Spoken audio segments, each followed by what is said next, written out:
Congress leader ಆದಂಥ D K Shivakumar ಅವರು chief minister ಆಗಿ ಓತ್ ತಗೊಂಡಿದ್ದಾರೆ ನಿನ್ನೆ. ಅದು ಗವರ್ನರ್ ತಾವರ್ಚಂದ್ ಗೆಹ್ಲೋಟ್ ಅವರಿಂದ ಲೋಕಸಭಾನ ಬೆಂಗಳೂರಲ್ಲಿ. ಹಾಗಾದ್ರೆ ಸ್ನೇಹಿತರೆ, ಚೀಫ್ ಮಿನಿಸ್ಟ್ರು ಹೆಂಗೆ ಆಯ್ಕೆ ಆಗ್ತಾರೆ ನೋಡೋಣ. ಅಂದರೆ ಪ್ರೆಸೆಂಟ್ ಸಿ ಎಮ್ ರಿಸೈನ್ ಮಾಡಿದ್ರೆ ಹೊಸ ಸಿ ಎಮ್ ಹೇಗೆ ಆಯ್ಕೆ ಆಗ್ತಾರೆ.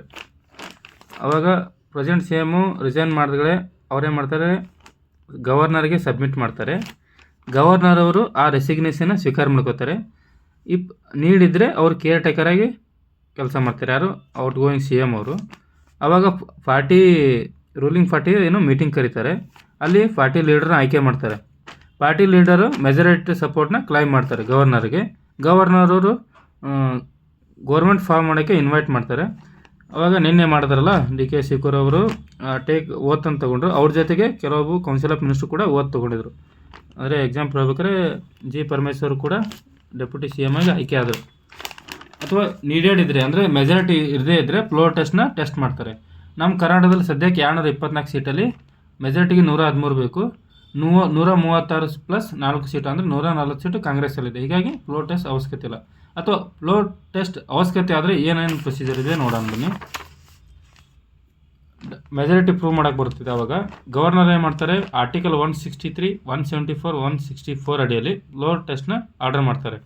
ಆವಾಗ ಅಸೆಂಬ್ಲಿ ಸೆಷನ್ ಹೆಲ್ಡ್ ಆಗುತ್ತೆ ಅಂಡರ್ ಆರ್ಟಿಕಲ್ 174 ಪ್ರಕಾರ. ಎಮ್ ಎಲ್ ಎಗಳು ಮಾಡ್ತಾರೆ. ಮೆಜಾರಿಟಿ ಪ್ರೂವ್ ಆದರೆ ಗೌರ್ಮೆಂಟ್ ಕಂಟಿನ್ಯೂ ಆಗುತ್ತೆ ಅಥವಾ ಗೌರ್ಮೆಂಟ್ ಫಾರ್ಮ್ ಆಗುತ್ತೆ. ಇಲ್ಲಾಂದರೆ ಇರೋ ಪ್ರೆಸೆಂಟ್ ಸಿ ಎಮ್ಮು ರಿಸೈನ್ ಮಾಡಬೇಕಾಗುತ್ತೆ.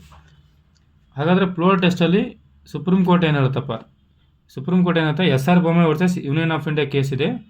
ಇದೇ ಫ್ಲೋರ್ ಟೆಸ್ಟ್ ಬಗ್ಗೆ ಹೇಳಿದ್ದಾರೆ. ಏನಂದರೆ majority of government should be tested on the floor of the house, not decided only by governor. ಅಂದರೆ ಬರೀ ಗವರ್ನರ್ನಿಂದ ಮಾತ್ರ ಮೆಜಾರಿಟಿನ ಟೆಸ್ಟ್ ಮಾಡೋಕ್ಕಾಗಲ್ಲ, ಫ್ಲೋರ್ ಆಫ್ ದಿ ಹೌಸ್ ಮೇಲೆ ಟೆಸ್ಟ್ ಮಾಡ್ಬೇಕಂತ SR Bommai versus union of India ಕೇಸಲ್ಲಿ ಹೇಳುತ್ತೆ. ಹಾಗಾದರೆ ಆರ್ಟಿಕಲ್ 164 ಏನು ಹೇಳುತ್ತಂದರೆ, ಚೀಫ್ ಮಿನಿಸ್ಟ್ರು ಮತ್ತು ಕೌನ್ಸಿಲ್ ಆಫ್ ಮಿನಿಸ್ಟ್ರು ಗವರ್ನರ್ ಅವರ ಪ್ಲೆಜರ್ ಪ್ರಕಾರ ಆಫೀಸಲ್ಲಿ ಇರ್ತಾರೆ ಅಂತ ಹೇಳ್ತಾರೆ.